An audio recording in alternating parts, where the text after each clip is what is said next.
We're underway at the Yukon Indian Hockey Association's final game of the annual Native Hockey Tournament. You do it for the love of the game, you do it because you care. The other way for the Eagles, scores! It was at the old gym light, and our fans were loud and rambunctious, and they tried to inspire us to the old greatness that we once had, but they were not successful. Well, one way to beat the other Indians is steal their arrows. You have somebody pounding drums, just really enthusiastic, just screaming, hollering, losing their voices to cheer on their teams. And I remember old Cole coming down one year and didn't have a pair of skates, didn't have a gold equipment, didn't have nothing. I had to run to the room and get equipment off the other players so I can get old Cole going. And they are really doing good today. In a bigger sense, that's what Native Tournament is. The games are almost secondary to the relationships.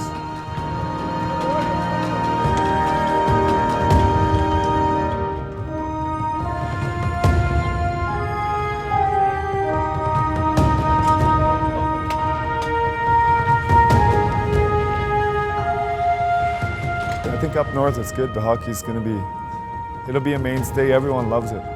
They skate on outdoor rinks all the time. They skate on ponds, you know, and it's fun. They still love the skates.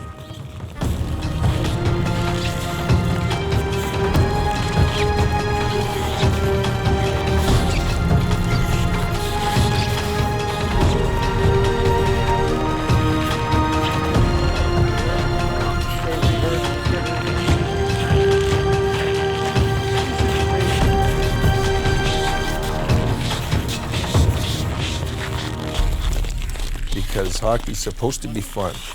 Hockey, hockey, hockey.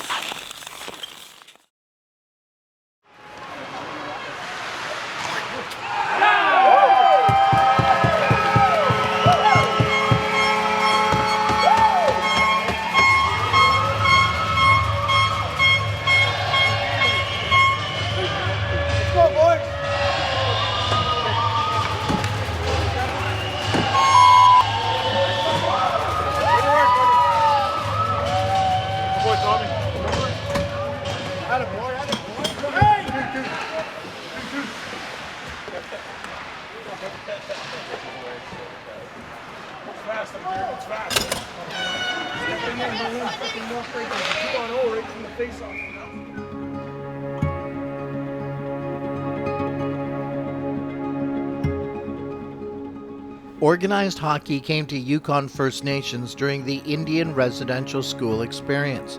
In Whitehorse, the Baptist Church operated the Indian Mission School. For many students, it was here where they first honed their skills on ice. We learned to play hockey. We had a great coach. His name was Mr. Huber, and he taught us to play hockey and how to effectively play play-by-play hockey more effectively, as opposed to just chasing around the puck, which is what we always did.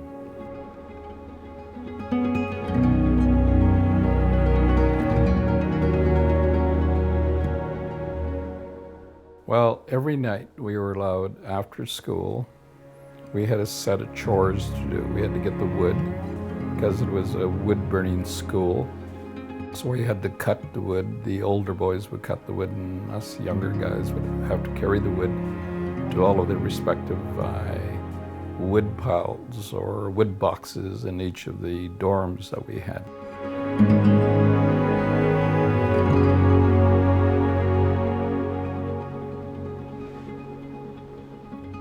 And so as soon as we finish our chores, which is usually about 4:30, we were allowed to play hockey for about an hour or so. And so instead of doing all of the other mundane stuff, from going to school to doing all of the chores around the mission school, it was a time for us just to go out on the ice and just have fun, skate and chase around either a tin can if we didn't have a puck, and just have a blast. It allowed us to escape from the very strict regime that they had at the mission school and just be ourselves as kids. And so, and if there were issues amongst us children, if there was a tough guy that was trying to raise hell, then on the ice he couldn't do that. It was all fair.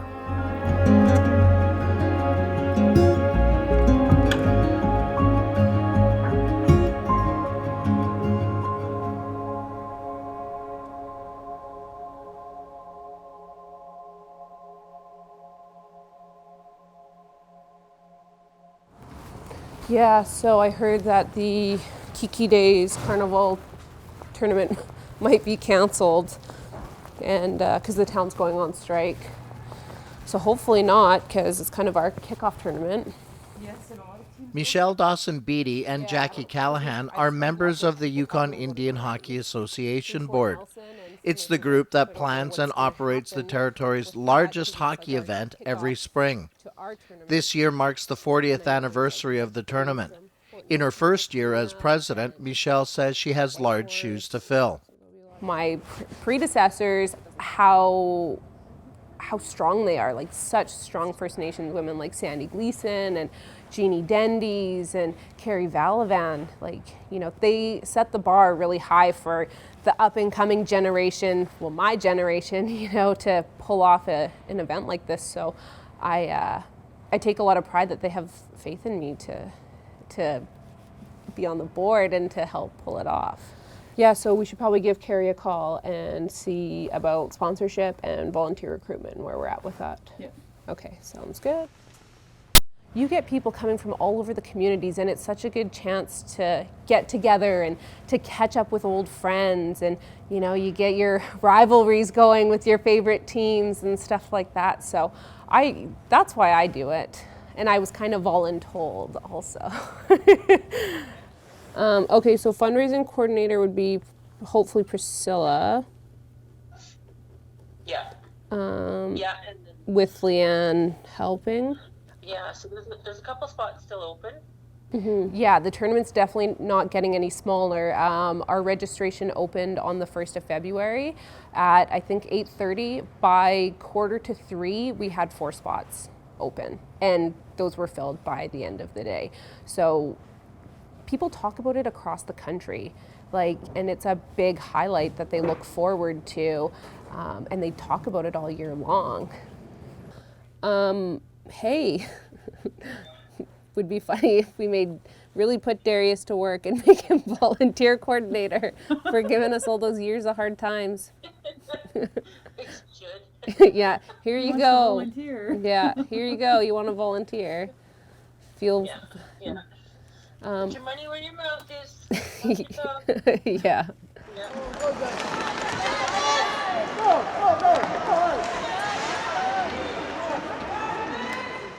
The annual Native Hockey Tournament has grown to where 900 players all hope to take home a gold medal.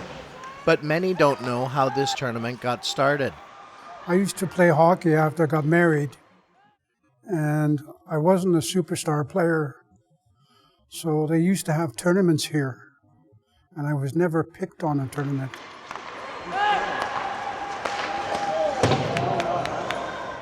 So I sort of got mad and went down to CYI at the time and asked if I could start a hockey tournament.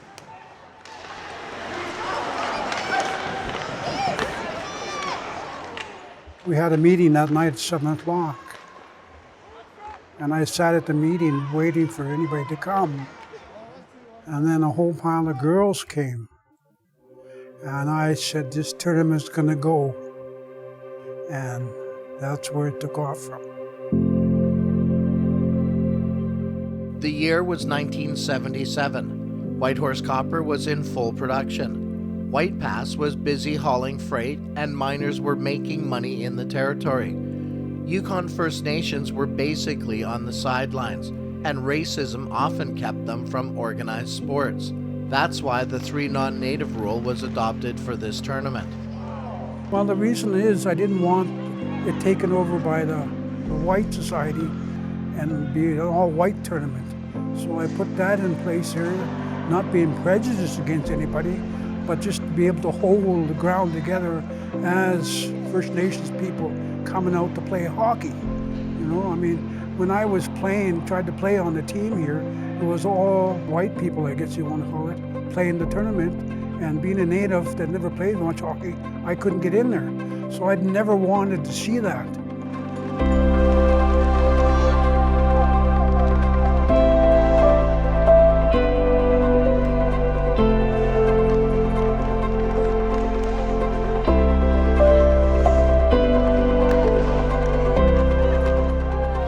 And I knew this tournament was going to go.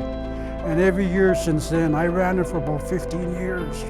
And when I got out of it, I looked at the girls and they were still running. They're still running it today, which is great.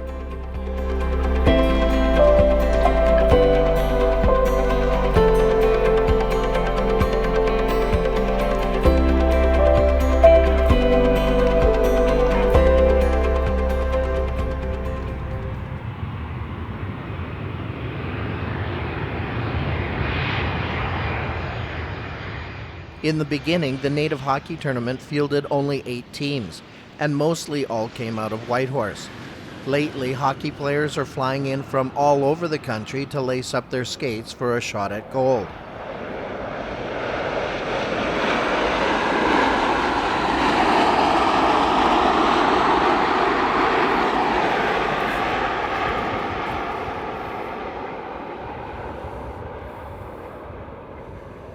The annual event brings an excellent pool of native hockey talent, and thanks to these players, the local economy of Whitehorse greatly benefits too. I've got connections, in the hotel industry, and they say that weekend is their biggest weekend. They're sold out, and it's supposed to be a quiet part of the season, and they're sold out of rooms. The tournament now attracts 900 plus hockey players. That means roughly 450 hotel rooms are needed for 4 nights. The industry may earn $225,000 at an average room rate of $125. 4 days of meals for 900 players at $50 a day generates $180,000. It would take 225 vehicles to transport 900 players comfortably and safely. Roughly 2 tanks of gas may be bought in Whitehorse during the tournament. At $80 each, that would generate $36,000 to the local economy. So the basic cost of hotels, meals, and transportation generates a minimum of $441,000 to the capital's economy. That doesn't include other spending during the tournament weekend. Many other businesses cash in at the same time too. Polaris, for example, Checker Flag, that's one of their biggest weekends too. And they're, they sell fairly nice stuff, skidoos, side-by-sides, stuff like that. So it just shows you people are coming here and not just attending the tournament, but spending money and increasing the revenue and the economy here in Whitehorse. We don't have the numbers, but one of my goals as president is to get a study done to see how much economic impact we're bringing to Whitehorse on this one weekend. It's been a long road, and the tournament's evolved tremendously. I think it's awesome. If there were an ambassador for native hockey in the Yukon, Randy Merkel would fill the role. He's played the sport at every amateur level, capping it off with an Allen Cup victory in 1993. It's the highest honor for AAA senior hockey in all of Canada.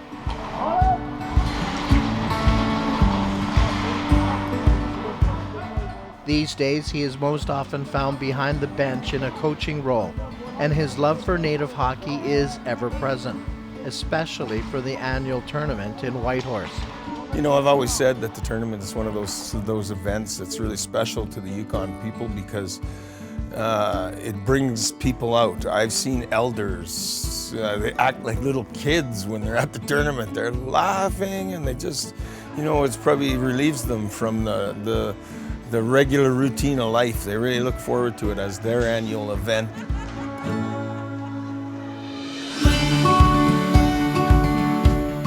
There's players who come here and they can't believe the caliber. They're going, oh my God, I had no idea that was this good. It was like, you know, the caliber, you know, of course I'm talking about the whole tournament, of course. Like B division, the caliber has, of course, stepped up tremendously as well. But in the A division, like the caliber kept jumping and jumping.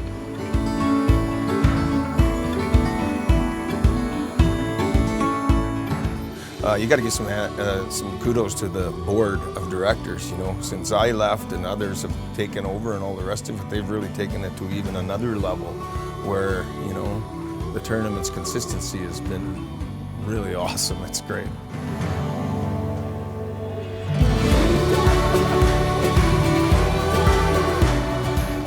And you know, it's extended down south. You know, there's several people that have attended the tournament. You know, they came and they were bitten by it. They've found a way to come back here year after year after year. So you know, the feeling and the magic that tournament has possessed is really, really grown.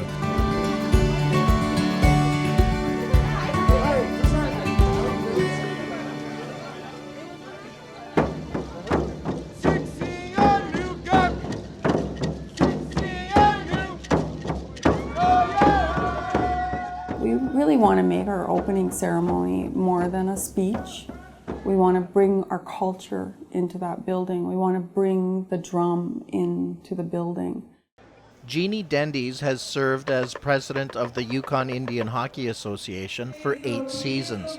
She's now passed the torch on to Michelle Dawson-Beatty. Adding a cultural component to the tournament has become the board's legacy, and it's helped inspire a greater sense of appreciation for the event. Every year when we're opening up the tournament, we talk about our Indigenous values of respect and caring and love. And, you know, we know it's competitive, but we you know, always remind people about the values that we hold as Indigenous people, and to remember that you represent your nation. You represent your people when you step onto this ice. That's how important it is.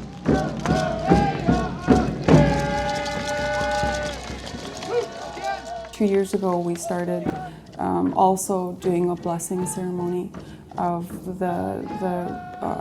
each facility, and so doing a smudging and drumming ceremony before any of the players step foot on that ice. And again, it's about bringing ceremony and bringing our true intent. And when we ask for that ceremony, what we're asking for is for our people to come together in a good way. Under Jeannie's mantle, the board decided it was time to produce a documentary about the annual Native tournament. She says they wanted future Yukon First Nations to understand their part in this national sport. Knowing how the tournament started, why it was started, it is part of our history. And you know, there was a lot of racism, you know, when this tournament started. And, you know, this is part of decolonization of our people. They're no longer sitting in the stands watching the games. You know, they're on the ice playing the game. And that's incredibly important to us to to provide those opportunities to showcase the talent that we have. All the old players are gone. Like, Kessler's gone, and yeah, it's just sad. Anyone who knows Carrie Valavan knows she's a committed hockey fan. Now into her 12th year as a tournament board member, she recalls her first time at the event. So I didn't really know what it was about. And, you know, when the girls call you up, hey, there's a tournament in town. Yeah, okay. So yeah, I guess from there I was hooked. just coming with my mom. My mom used to volunteer with Doug and his sister Vivian, like selling raffles and stuff. So, of course, what your mom does, you got to go and help. And so I think that's where we got hooked on the tournament.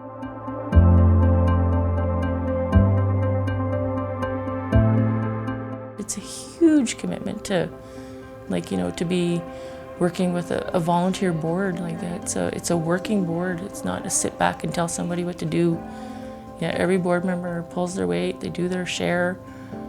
You know, whether it's helping find sponsors or you know, finding funding for this and just getting everything done. Everyone says Carrie is the glue that holds the tournament together. She's a walking project management software system. Want to know anything about the tournament, including the rules? Everyone says go ask Carrie. Getting the schedules done and, you know, organizing all your refs and getting your timekeepers, and you got to get all your spokes in place on your wheel, and it just runs smooth come tournament time. Special thanks going out to our title sponsor, Killerich Building Center. Carrie doesn't see herself leaving the board anytime soon. As a mother, her commitment comes from watching the youth divisions play every year. It's just to see, you know, if they end up in a final game or just getting to a final game, just the heartbreak and the, you know, the happiness, the excitement, and especially when you see like little guys from the communities, you know, they don't play in a tournament, they just want to come and play, so throw them on a team, and you know, if they make it to the final and they end up winning, it's just to see the look on their face, like even the teenagers, it's like they put their heart and soul into it, and then if they win, it's just you never hear the end of it. The tournament raises enough money so that the association can also host a summer hockey camp. It's open to all Yukoners, and it may be one reason why the caliber of hockey is getting better and better in the territory. The Native tournament is huge. People look all year long, they wait for this tournament. I still wait all year long for this tournament, right? It's just so much fun. You see people, you see cousins, you see friends, you see kids now playing and stuff like that. It's totally grown into something that's very special for everyone. You know, the money's cool, but it's really about, you know, you won the Native tournament. You're able to put your stamp on one of those cool trophies there, and a lot of these guys carry it for the rest of their lives, right? This is the championship that a lot of people look to. Because now, look at the tournament. If I didn't get mad and start this tournament, it probably wouldn't be a tournament, you know? So in one sense it's good, in the other sense it's great. And to see now where this tournament at 40 years now, it's like, wow, look at how strong people are still here. People are still coming here.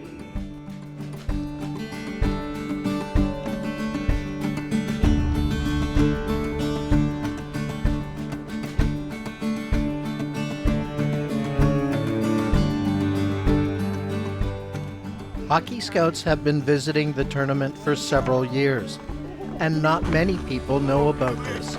The reputation the tournament has goes far beyond the Yukon, so perhaps a future Native NHLer is playing on this ice.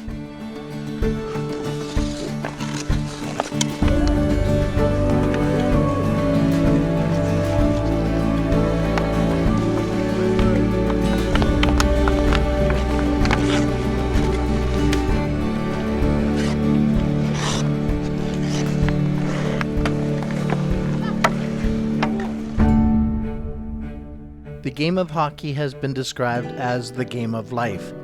For Yukon First Nations, it brought much needed release during some very dark times. The tournament will continue to evolve and grow. A special thanks to all, past and present, who have given tirelessly to make this event such a success. They've helped ensure that Native hockey will benefit everyone in positive ways. And it was that continuous sense of balance. It did provide that balance. And you need balance to be able to survive. You need a balanced approach towards life. You need some happiness, some sadness, some reconciliation. And hockey managed, at least for me personally, It allowed an outlet that would provide the skill set, that would provide the form of exercise, and that form of acceptance that I didn't get within the other areas of my life to the extent that I got from